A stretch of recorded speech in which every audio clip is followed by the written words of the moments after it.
사회적경제기획팀장의 신일용입니다. 금일 설명에는 금일 하성시 사회적가치 우수기업 인증제 설명에는 사회적경제 가장의 인사 말씀, 그 다음에 사회적가치 우수기업 인증제에 대한 사업 설명, 그 다음 센터에서 사회적가치 지표에 대한 설명, 마지막으로 질의응답을 가진 후에 설명회를 마치도록 하겠습니다.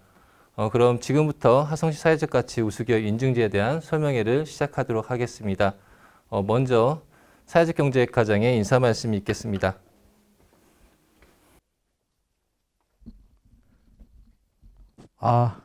이 카메라를 보고 인사를 드리려니까 좀 서먹서먹하다? 뭐 그런 표현이 맞을 것 같습니다. 그래도 어쨌든 이렇게 저희 설명회를 이렇게 온라인 통해서 이렇게 만나 뵙게 돼서 반갑습니다. 잘 들리고 계시는 거죠? 예. 사회적 가치 인증제는 사회적 경제 기업이 창출하는 사회적 성과, 그러니까 공공이익과 공동체 발전에 기여하는 정도를 종합적 객관적으로 측정하여 저희가 우리 화성시에서 지원 사업, 그다음에 정책 연계 사업 등에 활용할 목적으로 실시하게 됐습니다. 이를 위해서 2019년에 연구 경영을 실시하였고요. 20년에 12개 기업이 참여한 가운데 시범 사업을 실시했습니다. 그리고 올해 4월에 시범 사업 측정 결과 연구 및 개발 보고회를 가졌습니다. 올해 인증제 참여 기업의 경우 22년 5월까지 측정한 다음에 예비 인증기업 지정을 통해 사업 개발비를 지원할 계획입니다. 사회적 경제 조직의 사회적 가치 실현을 위해 유도함으로써 공공이익과 공동체 발전 도모하기 위한 사회적 가치 인증제에 우리 사회적 경제 기업들의 많은 관심과 참여를 부탁드립니다. 제가 좀 이게 시작하면서 좀 자연스럽고 그리고 또 뭐랄까 재밌게 진행하자고 했는데 좀 그런 것 같아요. 우리 지켜보시는 사회적 관계 기업들도 좀 이렇게 좀 많이 질문도 해주시고 또 댓글도 남겨주시고 그러길 바랍니다. 감사합니다.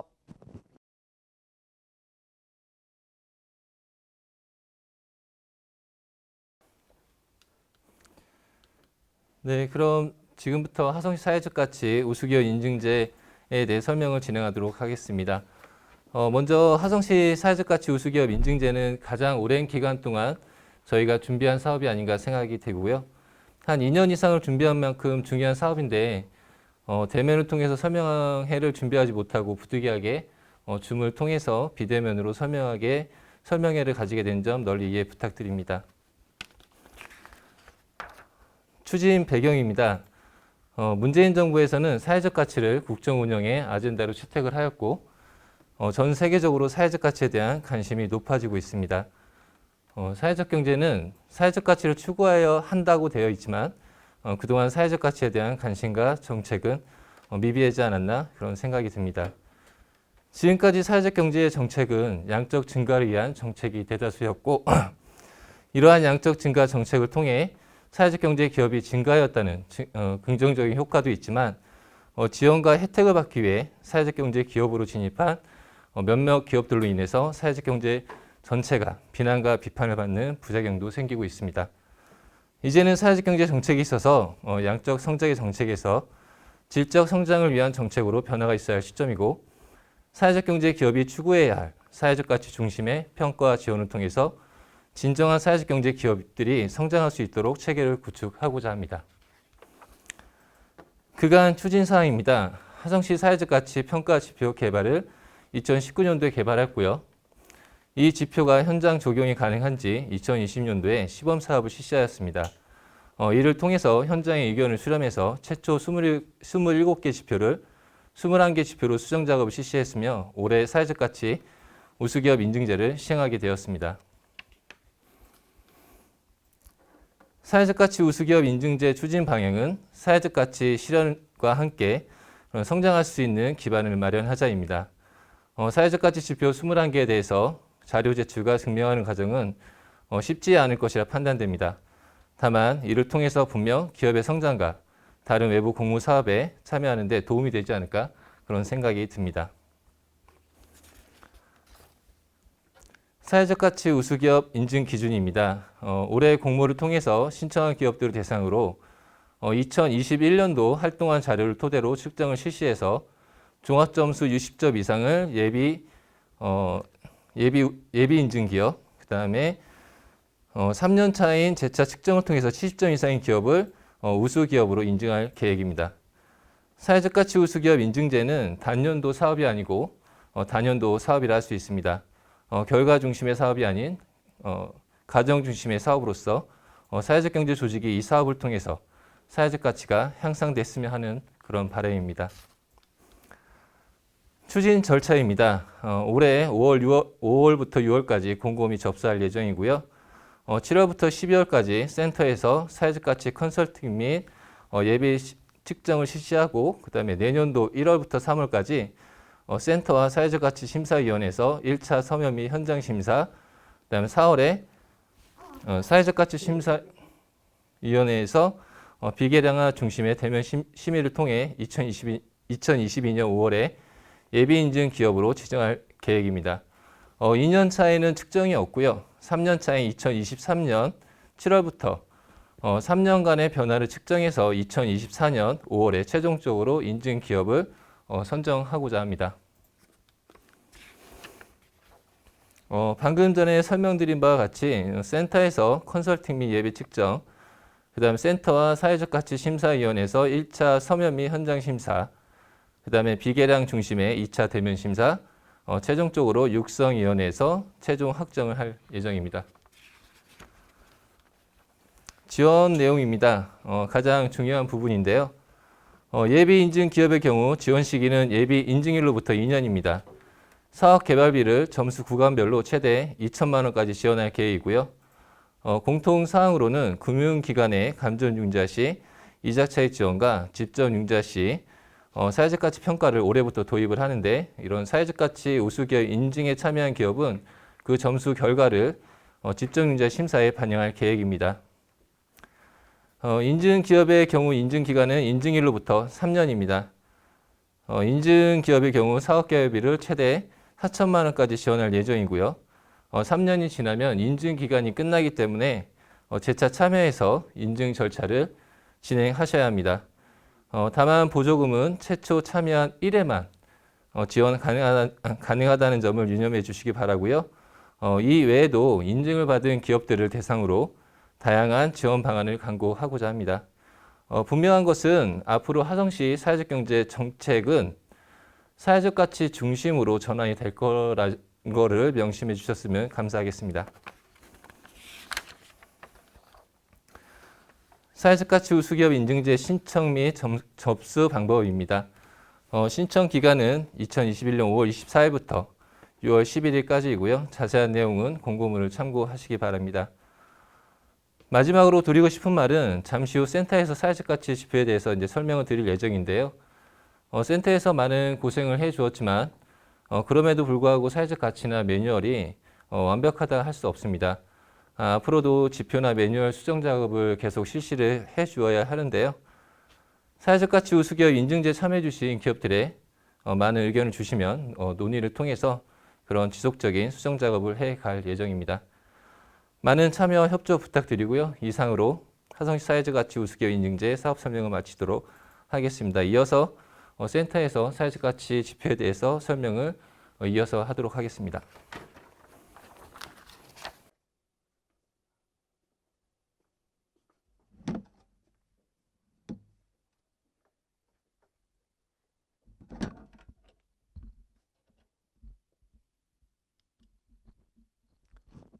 잘 들리세요? 안녕하십니까. 저는 화성시 사회적경제센터 전략사업팀에서 팀장을 맡고 있습니다. 김영록이라고 합니다. 반갑습니다. 이번 발표는 30분가량 진행될 예정이고요. 내용으로는 2021년 화성시 사회적가치 지표의 목적과 배경, 그리고 지표에 대한 해설을 하려고 합니다. 발표를 들으시면서 의문하는 상황이 많으실 것 같은데요. 줌 채팅창에 메모를 남겨놔 주시면 발표가 끝난 뒤 질의응답 시간에 답변해 드리도록 하겠습니다.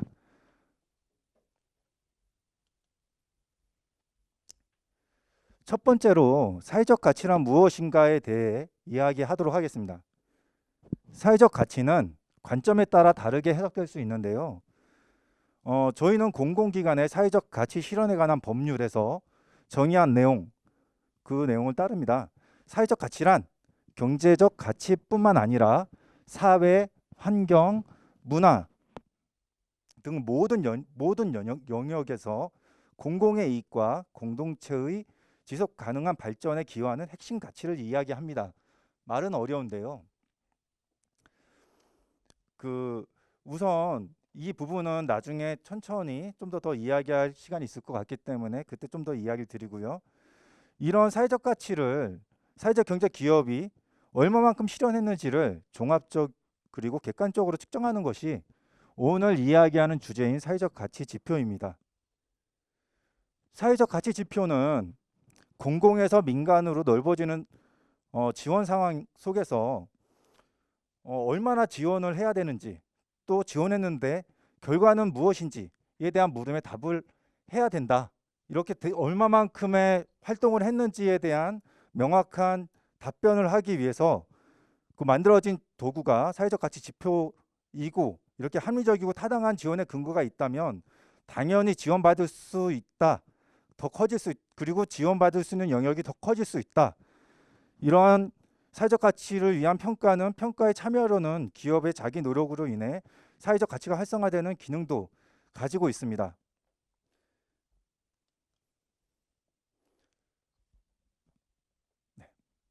사회적 가치 지표는 기초 지자체에 적용됐을 때 좀 더 효과가 발생됩니다. 왜냐하면 기초 지자체의 사회적 가치 평가는 일회성 행사로 끝나는 게 아니라 확산과 성장의 도구로 활용 가능하기 때문인데요. 시군 단위의 기초 지자체는 여느 단위, 즉 광역이나 전국 단위보다 현장과 많은 접촉면을 가질 수 있습니다.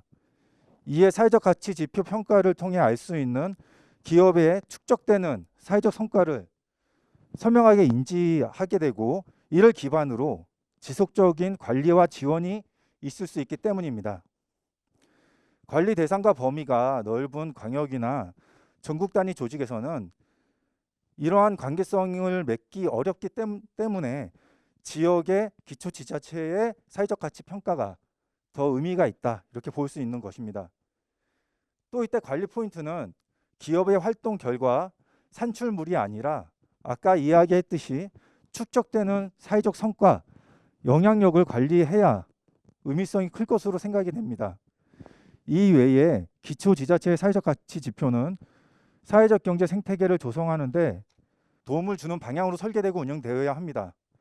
또 사회적 가치 실현에 선한 영향력이 확대되는 데 필요한 제도 인증제를 실행하여 사회적 가치 실현으로 인한 지역 활성화를 유도할 필요가 있습니다. 화성시 사회적 가치 지표, 즉 HSVI, 이 HSVI는 2018년, 2019년에 걸쳐 만들어지고 2020년, 2021년에 걸쳐 보완되는 지금 첫 삽을 뜨려고 하는 그런 상황에 놓여져 있습니다. 이 과정에서 작년에는 12개 기업이 참여한 화성시 사회적 가치 지표 시범 사업을 운영하였고요.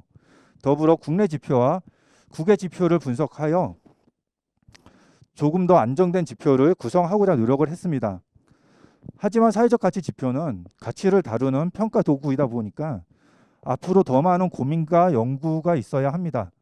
한마디로 이제 시작이라고 볼 수 있을 것 같습니다. 2020년에 만들어진 지표입니다. 좌측에 쓰여진 대로 다양한 자료를 참고해서 만들어졌고요. 3개의 대분류와 8개의 소분류, 그리고 27개의 지표가 100점 만점으로 구성되어져 있습니다. 아까 이야기 드렸듯이 이렇게 만들어진 지표를 활용하여 작년 하반기에 시범 사업을 운영하였습니다. 해당 시범 사업은 평가보다 지표 개선을 목적으로 진행되었는데요. 총 12개 기업이 6개월에 걸쳐 참여해 주셨습니다. 이 자리를 통해 코로나와 경무에도 시범 사업에 기꺼이 품을 내어주신 기업분들께 진심으로 감사의 마음을 다시 한번 전합니다. 시범 사업은 제출된 증빙 자료로만 측정을 했고 모집 단위가 적어 평가 결과값이나 통계에 큰 의미를 둘 수가 없는데요. 그렇다고 하더라도 협동조합이 사회적 기업보다 평균 득점이 높은 부분은 의미가 있다고 생각합니다. 이번 시범 사업의 중심 목적은 지표 개발과 운영에 대한 의견 수렴이었는데요. 적극적인 참여로 많은 지표가 조정될 수 있었습니다. 아까 신일용 팀장님께서 말씀하셨던 그런 부분들이 이 시범 사업을 계기로 정리가 되게 되었고요.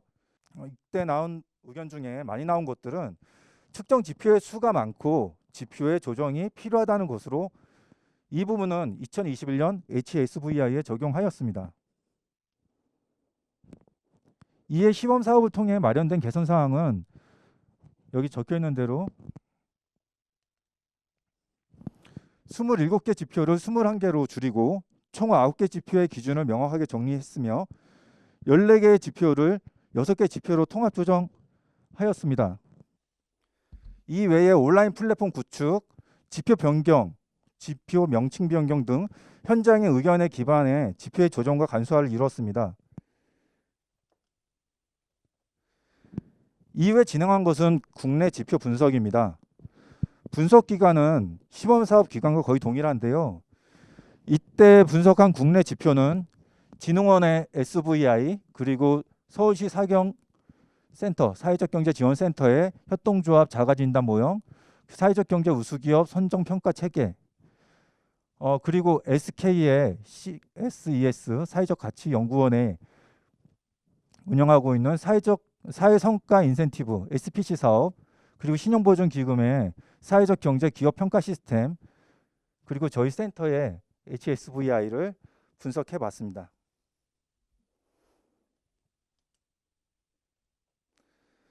국내 지표 분석에는 개별 지표에서 활용할 수 있는 지표가 무엇이 있을까? 이 부분과 또 각 지표의 개별 특성이 어떠하고 분류별 특성이 어떠한지 알아봤습니다.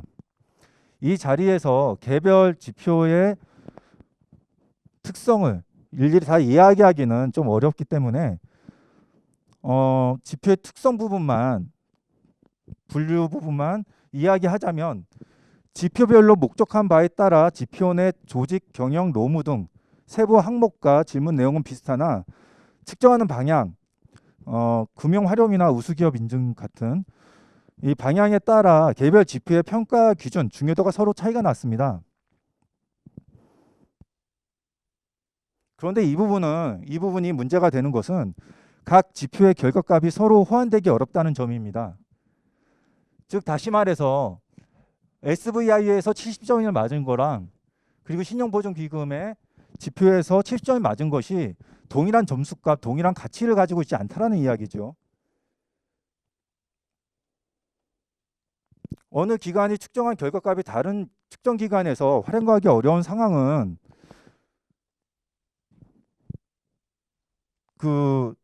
이 지표가 가지고 있는 생명력을 축소시킬 수밖에 없는 한계를 가지고 있고요. 이 부분은 잠시 후에 이야기할 국외 지표 부분에서 좀 더 많은 이야기를 나누도록 하겠습니다. 이외에 분석한 결과로는 협동조합의 특성에 기반한 협동조합 평가 틀이 아직 정립되지 못하고 있었다. 물론 자가 평가 틀이나 금융기관에서 활용할 목적으로 만든 평가 도구는 있으나 사회적 경제 조직 중 가장 많은 수를 가지고 있는 협동조합을 위한 사회적 가치 평가 틀이 아직은 많이 부족하더라 라는 부분들이고요. 이 부분은 과제로서 계속적인 고민이 필요한 지점입니다. 또 한 가지는 CSES, SK의 SPC 사업은 다른 평가 틀과 결이 많이 다르더라. 그런데 이 평가 틀이 다른 평가 도구와 함께 운용되었을 때 큰 시너지 효과를 낼 수 있을 것 같다라는 점입니다. 2020년 HSVI는 영업 성과에 대한 평가 지표가 없었기 때문에 특히 연계되면 좋을 것 같다라는 생각을 가지고 있었습니다.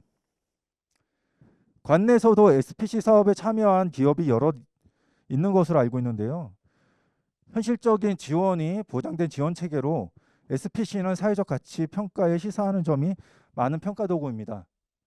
그리고 앞으로도 지속적인 연계와 협력을 가져갈 예정입니다. 이러한 부분을 바탕으로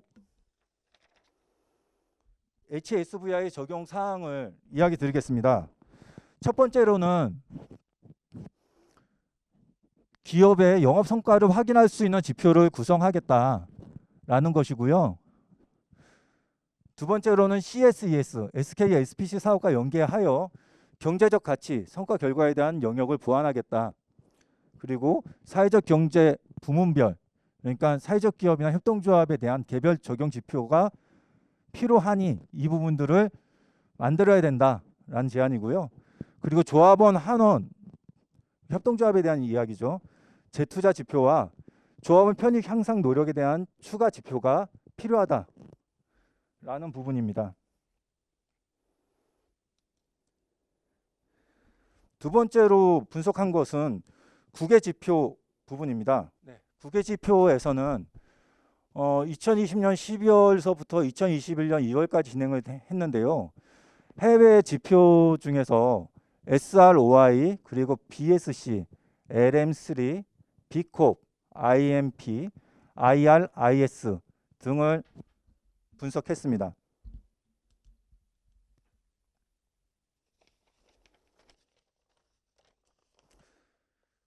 국외 지표의 특성을 봤을 때 국외 지표는 가치 수행의 결과를 얼마나 달성했는지에 대한 측정하는 방식이 오랜 시간 연구되고 논의되어 왔다라는 것을 알 수 있었습니다.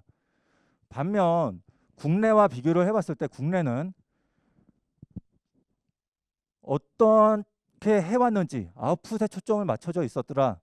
그게 무슨 얘기인가 하면은 경영, 운영, 교육, 경제, 사회, 혁신 각 분야에서 어떠한 결과물들을 만들어냈는지, 어떤 산출물을 만들어냈는지에 평가 지표의 기준이 맞춰져 있더라. 다만 외국 국외에서는 아웃컴, 가치 수행 결과, 그러니까 산출물의 영향이 어떻게 만들어졌는지, 그리고 얼마만큼 달성을 했는지 측정하는 방식이 주된 지표의 특성이더라. 이런 부분이 있었고요. 두 번째로는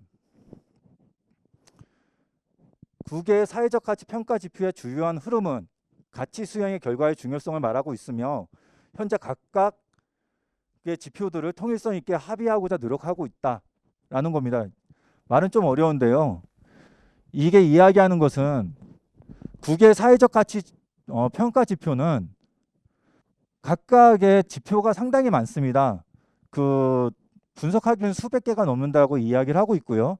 이런 각각의 지표들이 각각 운영되어서는 어떠한 사회적 혁신이라든가 사회적 가치의 활성화가 일어날 수 없다라는 것을 미리 인지를 하고 2000년대, 2010년대 이후부터 활발히 만나고 있습니다. 만나서 이야기를 하고 공통의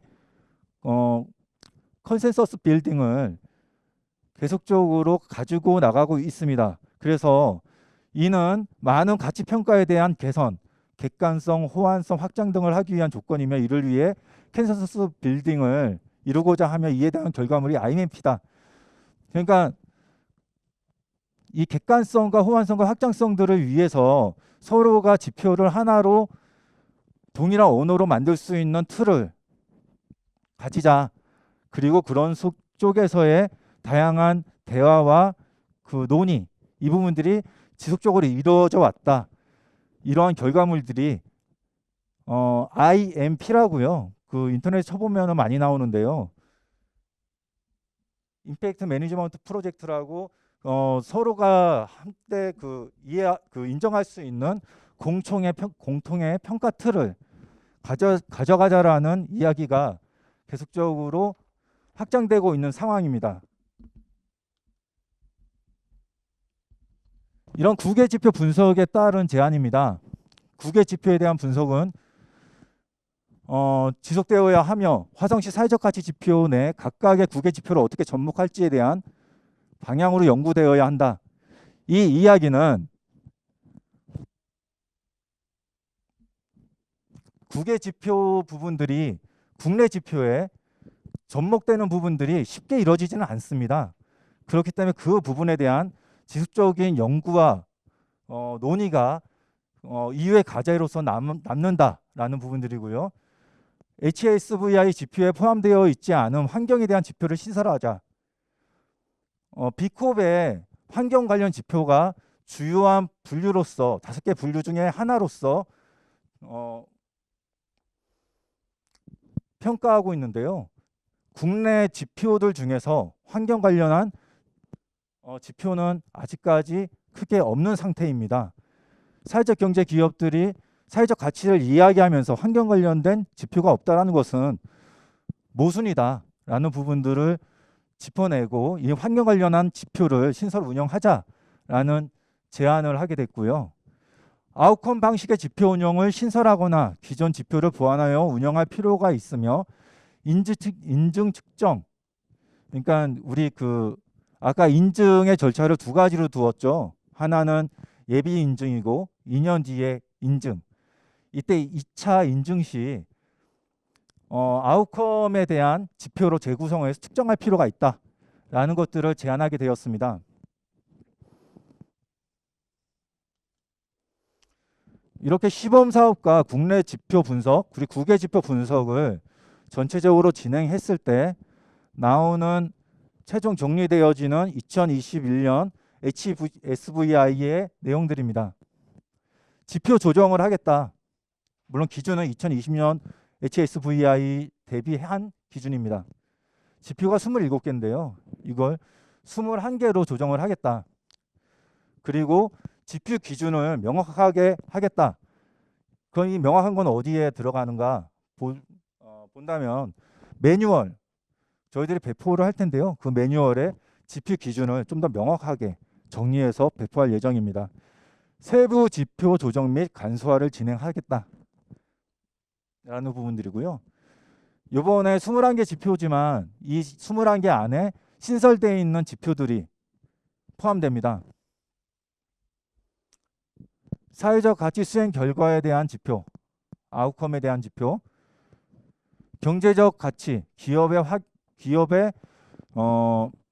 영업 능력을 확인하는 지표, 그리고 협동조합의 조합원 편익 관련 지표, 활용 관련 지표, 이 4가지 지표를 신설하겠다.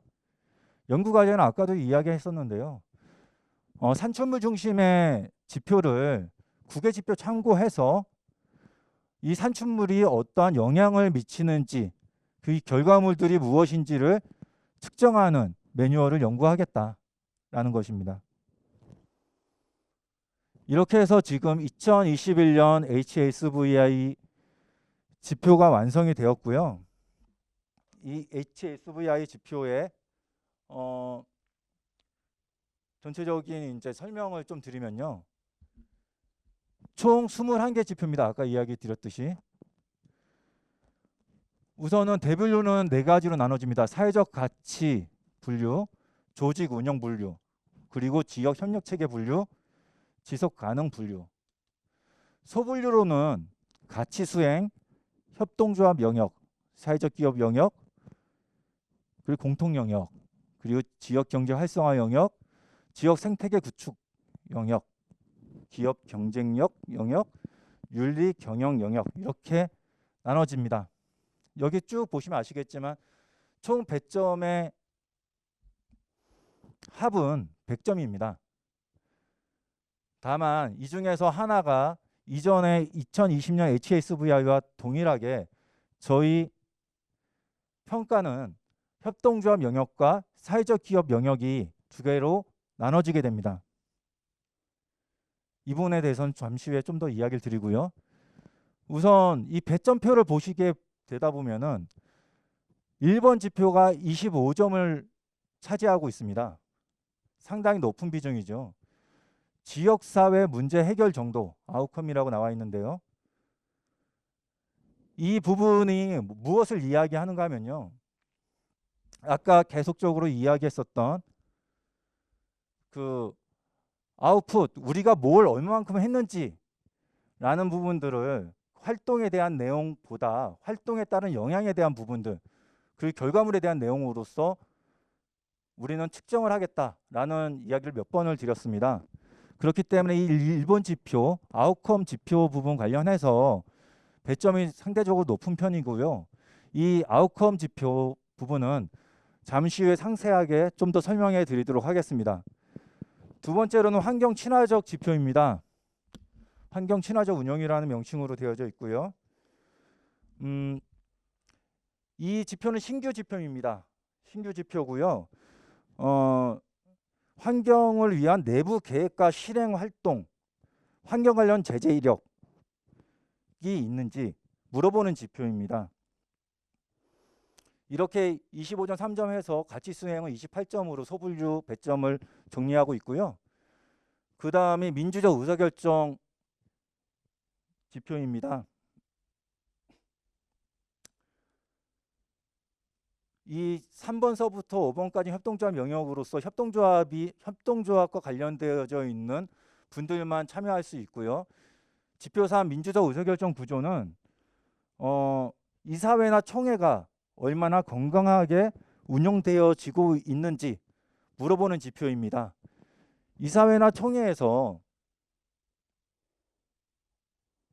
어떤 의결사항이 있었을 때 그 의결사항이 얼마만큼 실현되고 있는지에 대한 내용들이 여기 이 지표에서 물어보고 있는 중심 기준입니다.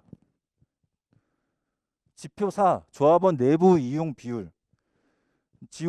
조합원 내부 이용 비율은 협동조합일 경우 조합원들이 얼마만큼 잘 참여할 수 있는지, 그 참여하는지가 그 조직의 건강함을 내세울 수 있는 측정 기준이다 라고 하기 때문에 이 지표를 넣었고요. 이 지표는 2020년 HASVI 지표에도 들어가 있는 지표입니다. 간단하게 이야기를 드리자면은 그 생산자 협동조합과 그리고 노동자 협동조합을 제외한 나머지 협동조합 같은 경우에는 얼마만큼 이 지표 그 조합원들이 그 한데 묶어 가지고 얼마만큼 그 참여를 하고 있는지, 그리고 얼마만큼의 활동을 하고 있는지 부분들을 물어보고 있고요.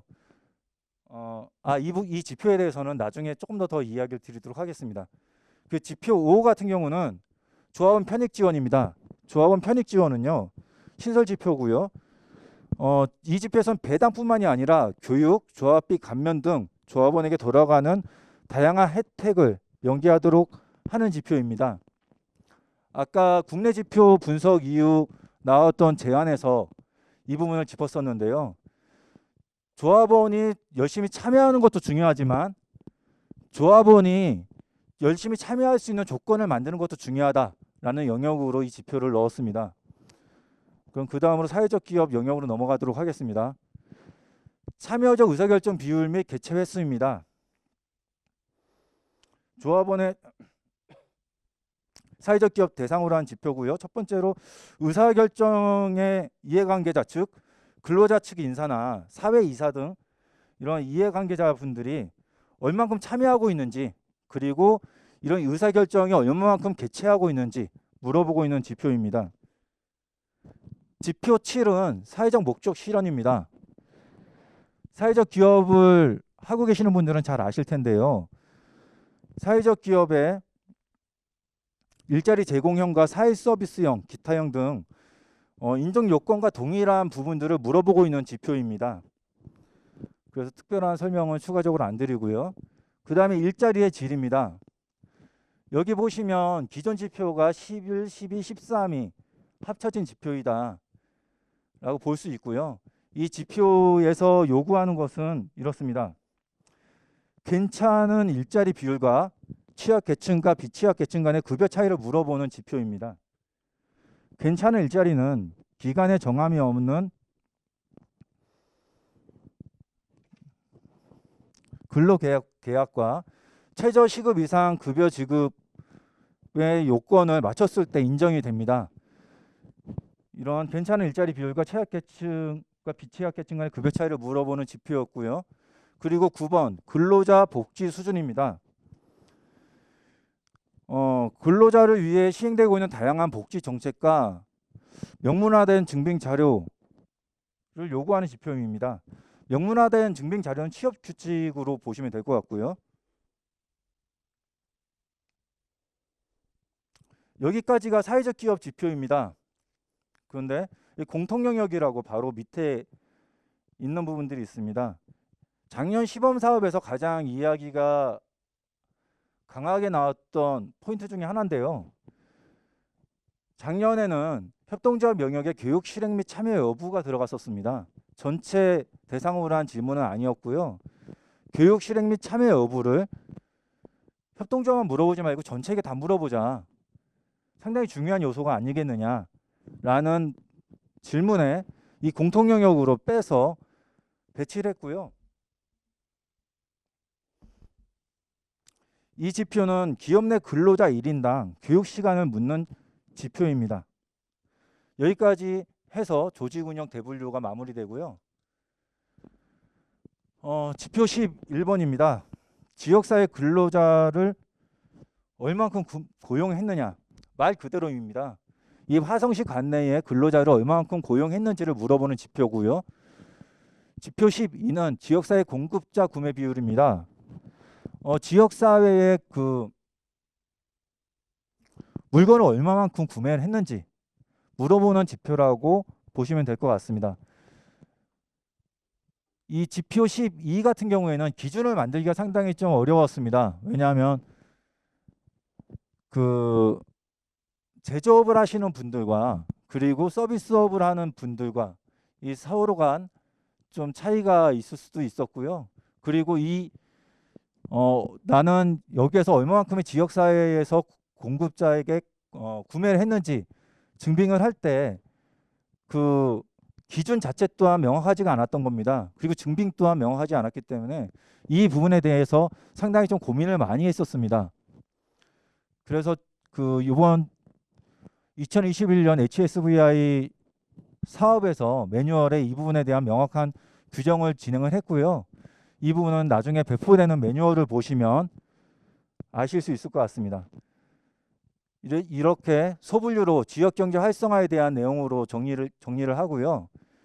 그리고 그 다음 소분류 영역이 지역 생태계 구축입니다.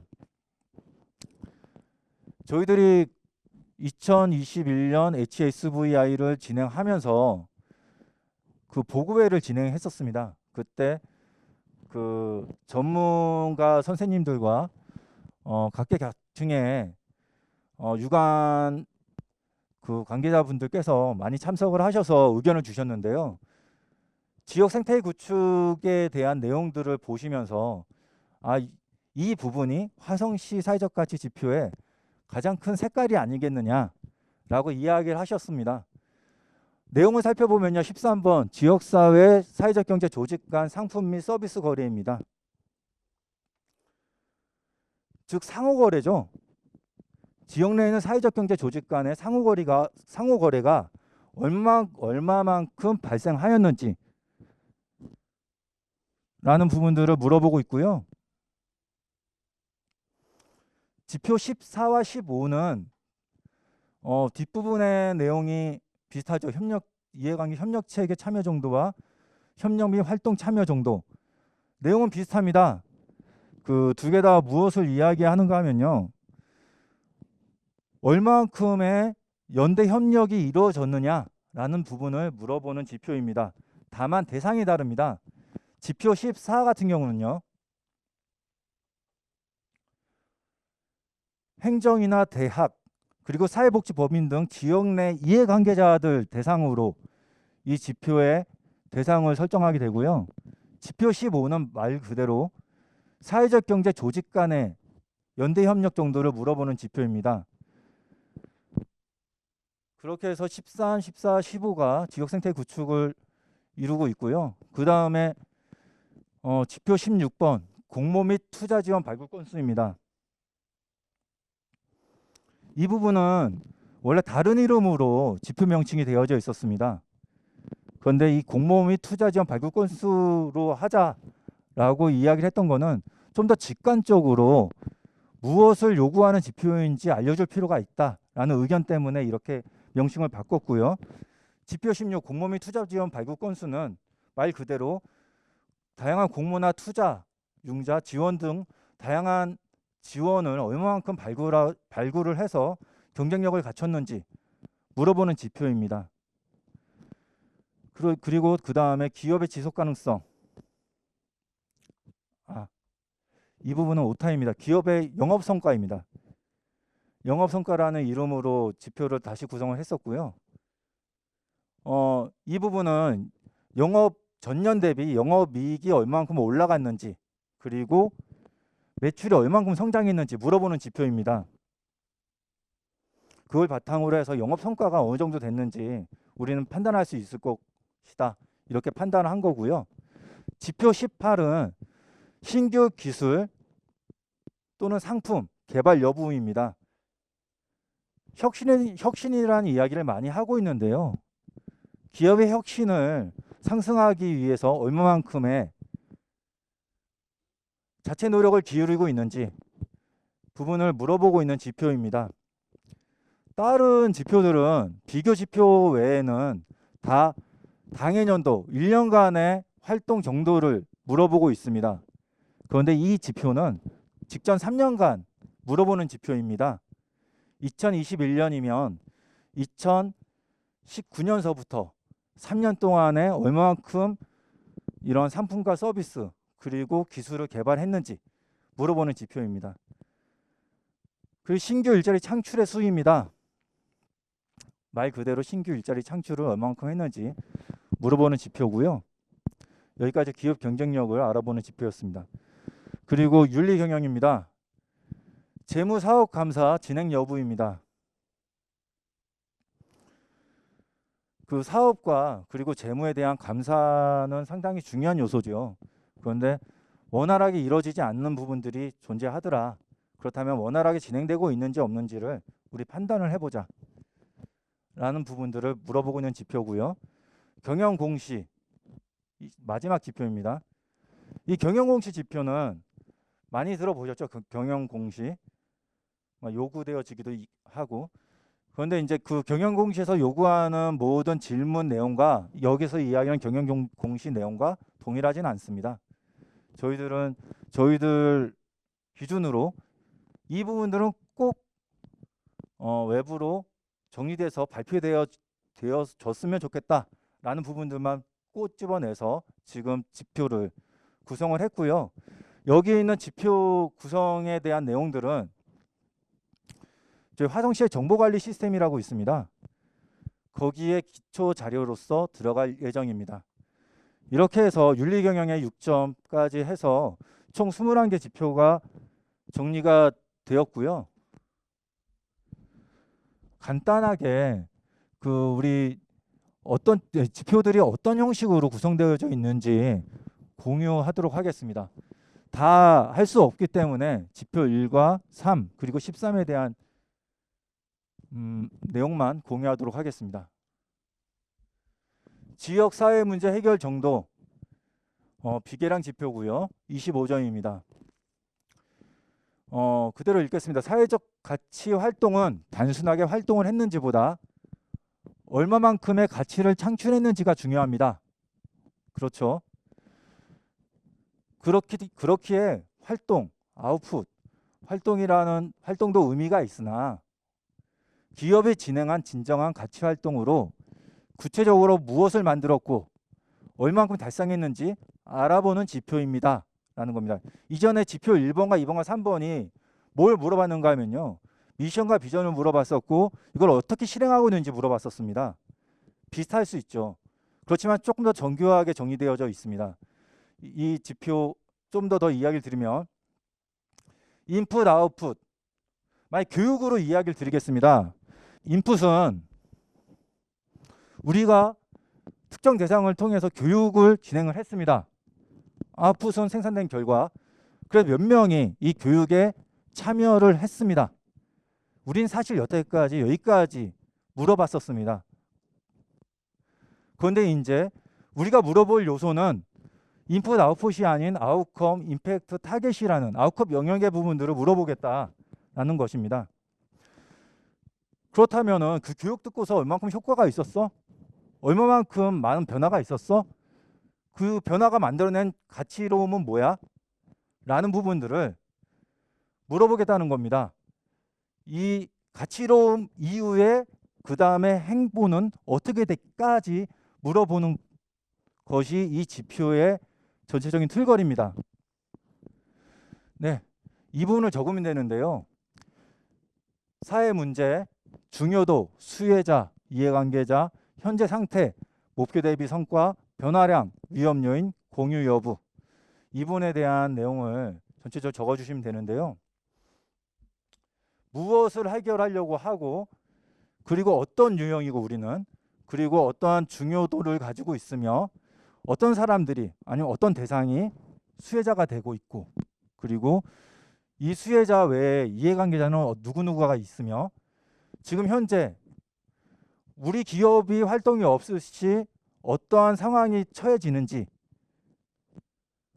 그리고 이런 기업의 활동을 통해서 구체적인 결과가 무엇을 만들어내는지, 그리고 이 구체적으로 만들어낸 결과가 어떠한 임팩트를 가지고 있는지, 영향을 끼치는지, 변화량이 어떻게 되는지 까지가 우리가 알고 있는 기본적인 아웃컴이고요. 위험 요인은, 그렇다면 우리가 이런 활동을 했을 때 내부, 외부에 있는 위험 요인은 뭐야? 라는 부분들을 물어보는 지표입니다.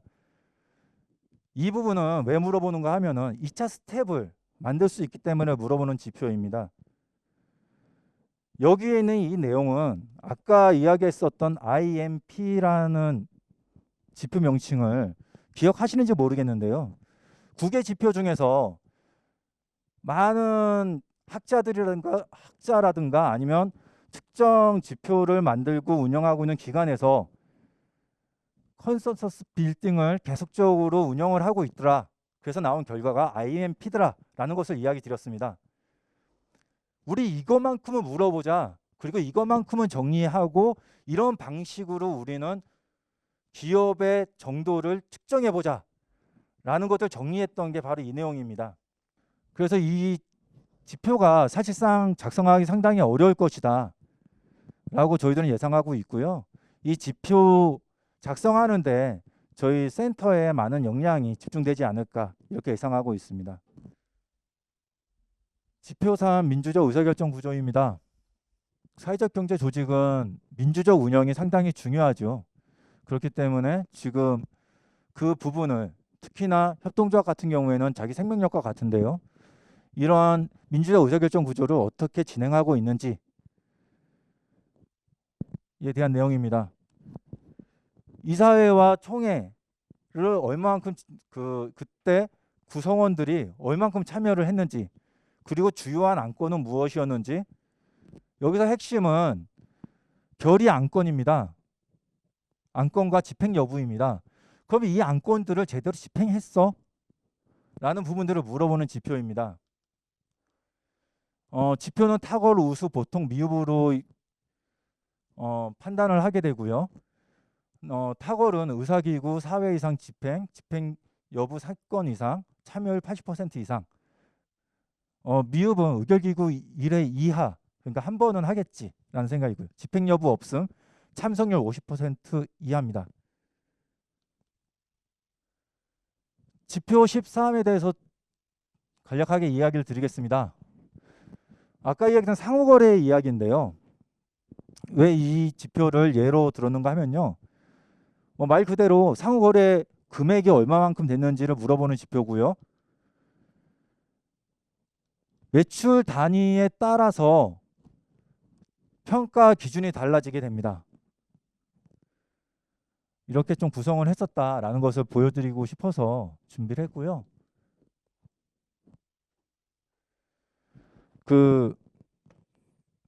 이제 마무리쯤인데요. 이렇게 이야기하는 게 익숙하지 못하다 보니 처음에 좀 많이 흔들렸었는데 양해 좀 부탁드리고요. 그래도 힘내서 마무리를 짓도록 하겠습니다. 이런 사회적 가치 평가와 그런 지표의 생명력은 어떻게 살아날 수 있을까? 라는 부분입니다. 활성화는 어떻게 하면 될 수 있지? 합의와 활용이다 이렇게 보고 있습니다. 합의는 무엇이냐? 단순하게 평가 기관과 기업 안에서 합의가 아니라 사회적 합의다. 우리는 평가를 진행을 하는 거잖아요. 이 평가면은 인정할 만해. 이 평가 점수면은 우리 사업을 진행을 하는데 아니면 우리 투자를 하는데 충분히 유용할 수 있어. 이것은 합의가 필요한 내용이다. 그래서 합의. 이 평가 점수를 100점을 맞았습니다. 그런데 100점을 맞았는데 활용처가 딱 하나밖에 없어요. 인증제를 하고 있는 화정시청밖에 활용을 하지 않습니다. 이래서는 생명력이 없다. 그래서 활용처를 확대하자. 어떻게? 이 부분은 숙제다라는 부분들로서 이야기를 드릴 수 있는데요. 단순하게 그냥 이렇게 무책임하게 이야기 드리는 건 아닙니다. 우선 지금 현재 삐걱거리고 있기는 하지만 사회적 경제에 관련한 기본법들이 계류되고 있긴 하지만 계속적으로 통과시키려고 하고 있습니다. 두 번째로 민간 영역 안에서 임팩트 투자라든가 아니면 사회적 가치를 수행하고 있는 다양한 기업들에 대한 지원이 상당히 유심 깊게 보고 있다. 민간 영역으로 점점 확대되고 있다라는 부분들. 그리고 세 번째가 우리 가치 지표가 그 명확한 점수로 나오잖아요. 옛날에는 우리가 얼만큼 의미성이 있는지 사람들은 잘 몰랐어요. 그런데 점수로 나오고 명확한 결과물들을 보여줍니다. 그렇다면은 단순하게 우리 잘하고 있으니까 좀 도와주세요라는 개념이 아니라 우리는 이 정도의 뛰어남을 가지고 있으니 지원해 줄 만한 충분한 근거를 가지고 있습니다 라는 것을 보여줄 수 있다는 거죠. 활용처는 점점 더 확대될 것이다. 다만 좀 더 빠르게 활용처를 확대하는 게 중요하다. 그 일을 단순하게 행정만 해서도 안 되고 센터에서는 당연히 열심히 하겠지만 행정만 해서도 안 되고 여러분들도 함께 같이 해줘야 된다 라는 부분들을 이야기를 드리겠고요. 그 현실적인 이야기를 좀 드리면요. 평가 지표 자체를 이렇게 보면은 주의사항들이 있습니다. 작년과 좀 달라진 부분이기도 하고 이번에 평가 지표 작성 기준은 2021년입니다. 아까 매출과 영업이익에 대한 이야기를 물어본다고 했죠. 작년에 매출과 영업이익을 물어보지 않습니다. 올해 매출과 영업이익을 물어봅니다. 성장률은 그 기준이 있어야 되겠죠. 작년 대비 올해 매출과 영업이익이 얼마큼 성장했는지. 그렇다면 전체적인 기준은 다 2021년입니다. 그리고 또 한 가지는 증빙이 되지 못하면 응답은 증빙되지 못한 응답은 측정에 반영되지 못합니다. 당연한 이야기겠죠. 저희들은 사회적 합의를 만들려고 합니다. 그런데 저기에서는 좀 도와주세요 라고 했을 때 점수를 받고 그러면 얼마만큼 다른 기관들이 우리의 결과값을 신뢰할 수 있을까? 그렇기 때문에 증빙이 되지 못한 응답은 측정에 반영되지 못합니다. 그리고 중도 포기 시 2년간 지원을 불가합니다. 내부 논란도 좀 있긴 있었는데요. 그 정도 충실되게 이렇게 참여를 해 주셔야지 이 지표 평가의 의미성도 살고 그리고 또한 다양한 결과물들이 명확하게 끄집어낼 수 있겠더라 라는 거고요. 그리고 작년 시범 사업 했을 때 현장의 의견들 중에서 우리 개인정보 담긴 증빙 자료를 내기가 상당히 어려워요. 힘들어요. 어떻게 믿겠어요? 라는 이야기가 있었는데요. 이번에 수집되는 정보는 온라인 플랫폼에서 취합을 하게 됩니다. 그냥 문서로 취합하는 게 아니고요. 온라인 플랫폼 한 곳으로 취합을 하게 됩니다. 거기에서 외부로 유출되지 못하는 보안 시스템을 갖출 거고요. 이렇게 축적된 개인정보는 보안 관리자만 정보에 접근할 수 있게 만들어 놓을 것입니다. 걱정하지 않고 접근하시면 된다 라는 것을 이야기를 드리겠고요. 그렇다면 화성시 사회적경제센터의 역할은 무엇이냐? 아까 신일용 팀장님도 말씀하셨는데 현장 지원 컨설팅 당연히 합니다.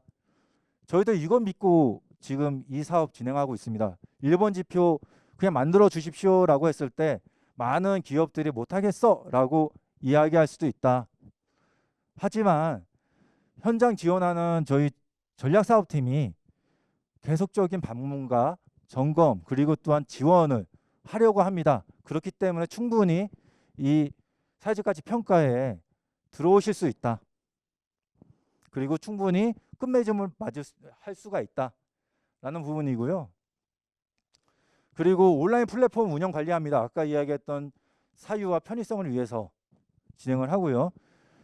HSVI 사회적 합의를 유도하는 부분들이 또한 저희 센터의 역할입니다. 상당히 중요한 역할이죠. 그리고 지표의 개선 지점 및 적용 연구를 하겠다. 아까 얘기했던 연구 과제 부분들을 계속적으로 끊임없이 연구하겠다라는 부분들입니다. 간단하게 한 가지만 이야기하고 마무리할까 하는데요. 온라인 플랫폼 구축입니다. 저희 홈페이지 우측에 보시면 사회적 가치 평가하기, 측정하기 란이 있습니다. 배너 쪽에 있고요. 아래쪽에서 두 번째 클릭할 수 있습니다. 클릭을 하시면요. 이 페이지가 뜨는데요. 사회적 가치 지표 온라인 측정 프로그램이라는 페이지가 뜨는데요. 이때 이제 회원 가입을 하시고 시작하기를 누르시면 곧바로 진행하시는 게 아니라 저희들이 수락을 하게 됩니다. 그러니까 신청한 곳만 평가를 할 수 있습니다. 그럼 신청하지 못한 곳은 이 평가에 못 들어와? 아닙니다. 자가 진단 프로그램 만들 겁니다. 그 자가 진단 프로그램에 대한 이야기는 나중에 이야기하고요. 이렇게 들어와서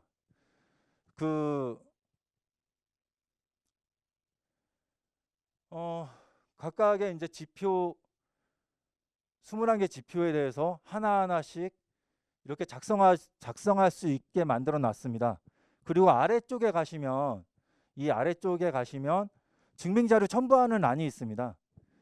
이 증빙자료 첨부하는 란에 이렇게 증빙자료 첨부하시면 아까 얘기했던 안전한 플랫폼에 들어오게 되고요. 그래서 전체적으로 다 기입을 한 뒤에는 이렇게 보실 수가 있습니다. 마이 페이지에서 지금 어느 정도 넣어놨는지, 그리고 다시 들어가서 조정할 수 있는 수정 또한 이 마이 페이지에서 진행할 수 있습니다. 최종적으로는 이러한 진단 결과표를 저희들이 드리게 됩니다. 이 외에 온라인 플랫폼 자체의 가장 큰 장점이죠. 1:1 질문 서비스 또한 존재를 합니다. 그렇기 때문에 그 궁금하신 부분이라든가 이런 부분들은 언제든지 이야기해 주시면 현장을 방문하지 않아도 거기에 따른 대응을 바로바로 이야기 드릴 수가 있습니다.